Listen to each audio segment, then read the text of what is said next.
بسم اللہ الرحمن الرحیم اللہم صلی علی محمد وعلی آل محمد کما صلیت علی ابراہیم وعلی آل ابراہیم انکا حمید مجید اللہم بارک علی محمد وعلی آل محمد کما بارکت علی ابراہیم وعلی آل ابراہیم انکا حمید مجید۔ السلام علیکم ورحمۃ اللہ وبرکاتہ۔ امید کرتی ہوں آپ سب خیریت سے ہوں گے۔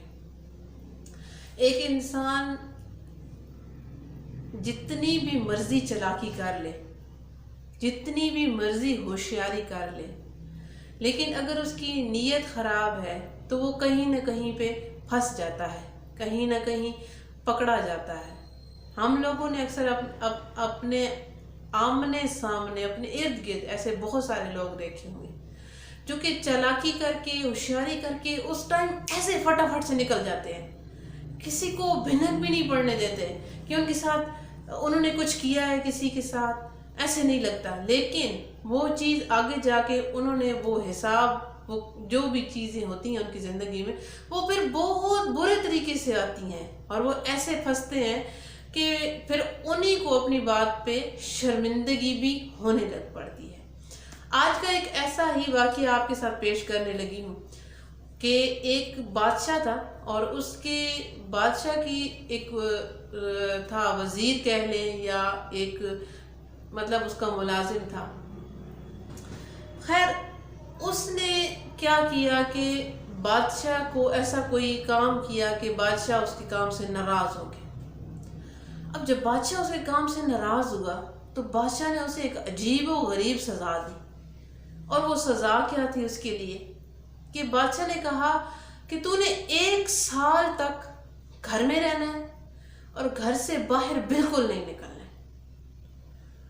اب اس شخص نے جب یہ سزا سنی، اس نے کہا کون سی مشکل بات ہے کہ میں نے گھر میں ہی رہنا ہے، یہ تو کوئی سزا ہی نہ ہوئی۔ ظاہری بات ہے، ہر انسان گھر میں رہنا پسند کرتا ہے، لیکن آگے زندگی کی جو معمولات ہیں نا، وہ جب انسان کے سر پہ پڑتے ہیں تب انسان کو ہوش آتا ہے۔ خیر، اس شخص نے بڑے آرام سے چھٹی لی اور گھر جا کے بیٹھ گئے۔ اب گھر جا کے وہ بیٹھا، 1 ہی مہینہ گزرا تو اس کو تو خیال آنا شروع ہو گیا کہ میں گھر میں بیٹھا ہوں، میرے گھر میں اور کوئی زرعی آمدنی بھی میری نہیں ہے، تو میں گزارا کیسے کروں گا، میں رہوں گا کیسے، یہ تو بڑا مشکل ہو جائے گا میرے لیے۔ خیر، اس کے گھر میں آہستہ آہستہ جو بھی چیزیں تھی، جو بھی اناج تھا، وہ ختم ہونے لگ گیا۔ جب ختم ہونے لگ گیا اس کو ٹینشن شروع ہو گئی، پریشانی لاحق ہو گئی کہ بادشاہ نے تو کہا تھا کہ 1 سال تک تم نے گھر میں رہنا ہے، گھر سے نہیں نکلنا ہے، تو یہ ابھی مجھے تو بڑا جو ہے نا اس چیز سے کہ میں کیا کروں گا، میں تو بھوک کے ہاتھوں میں خود بھی مر جاؤں گا اور میری فیملی بھی مر جائے گی، میرے بیوی میرے بچے وہ کہاں سے کھائیں گے۔ خیر، ہر سال اس بادشاہ کے جو محل تھا اس میں بادشاہ جو ہے وہ ایک بہت بڑی دعوت رکھتا تھا، اور اس دعوت میں بہت خصوصی لوگ آتے تھے، بہت اونچے اونچے لوگ آتے تھے، اور ان کے لیے بادشاہ بڑے پیار سے بڑے بڑے اہتمام، کھانے پینے، مطلب بہت کچھ کرتا تھا۔ تو وہ جو دن تھا نا، وہ بادشاہ کی دعوت کا، وہ ان قریب تھا۔ اب اس آدمی نے سوچا کہ میں گھر میں ہوں اور فاقوں پر ہوں اور میں باہر بھی نہیں نکل سکتا، بادشاہ کے بندے کھڑے ہیں، اگر میں باہر نکلوں گا اور بادشاہ کے بندوں نے مجھے کہیں دیکھ لیا تو میں تو وہ ختم کر دیں گے، کیونکہ بادشاہ نے حکم دیا تھا کہ اگر یہ گھر سے باہر نکلا اور کسی کو نظر آیا تو اس کا سر قلم کر دو۔ اب یہ سزا اس کی الگ تھی۔ خیر، اس نے اپنی بیوی کو ساتھ ہمسایوں کے گھر بھیجا، اور وہاں سے وہ اس کی بیوی گئی، اور اس نے اس لیے بھیجا کیونکہ اس نے کہا کہ اپنی بیوی سے کہ وہاں جا کے آپ ان کے گھر میں ایک خوبصورت ڈریس ہے وہ لے آؤ، اور ان کے گھر میں ایک سونے کا جوڑا ہے یا جو بھی کوئی چیز وہ لگا تو وہ لے آؤ آپ۔ خیر، وہ گئی وہاں پہ، وہ کپڑے بھی بہت پیارے تھے وہ لے کے آئی، ان سے وہ جوڑا جو تھا وہ بھی مانگ کے لے کے آئی۔ تو اس شخص نے کیا کیا، وہ کپڑے زیب تن کیے اور وہ جوڑا ووڑا لگایا اور بالکل اپنا حلیہ چینج کیا، اور پھر وہ وہاں سے گھر سے روانہ ہو گیا۔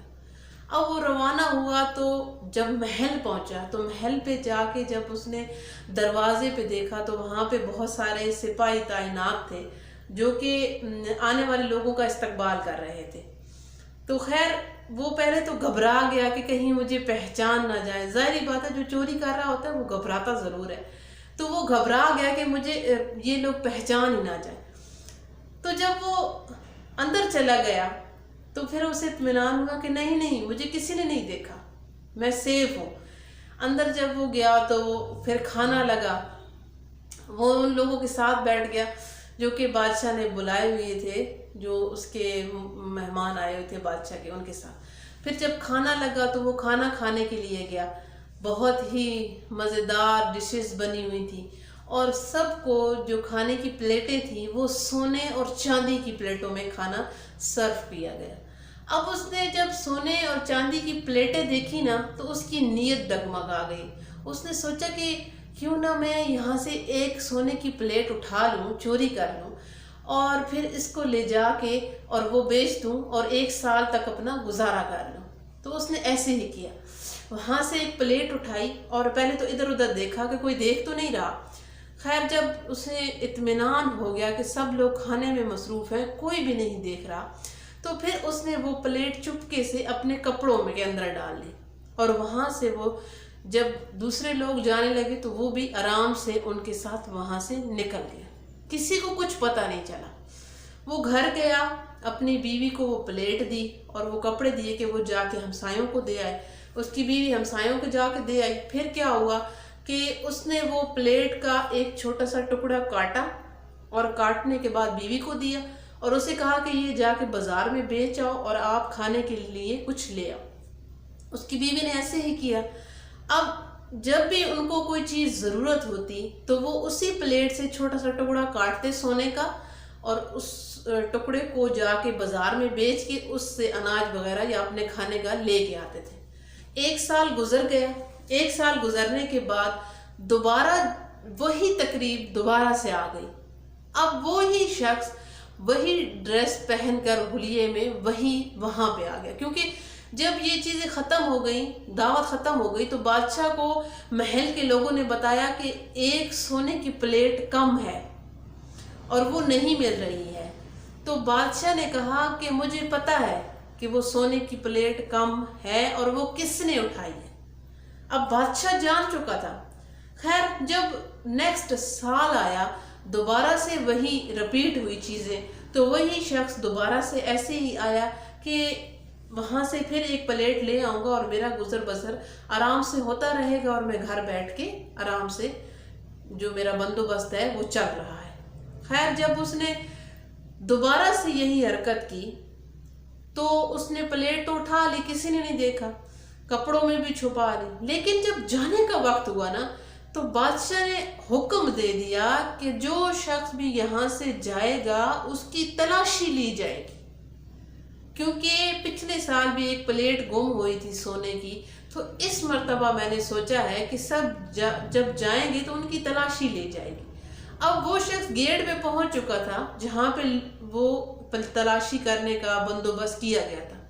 وہ بڑا پریشان ہوا کہ اب تو میں پکڑا جاؤں گا۔ خیر بادشاہ اس کے پاس گیا اور جب تلاشی لی گئی تو بادشاہ کو جب پلیٹ دکھائی گئی تو بادشاہ اس کے پاس گیا اور بادشاہ نے کہا کہ پچھلے سال بھی تم نے چوری کی تھی پلیٹ، جبکہ میں نے تمہیں آرڈر دیے تھے کہ تم اپنے گھر میں رہو گے اور گھر سے باہر نہیں نکلو گے، اور تم نے آ کے یہاں سے سونے کی پلیٹ چوری کر لی، اور اس مرتبہ تم نے دوبارہ یہی حرکت کی۔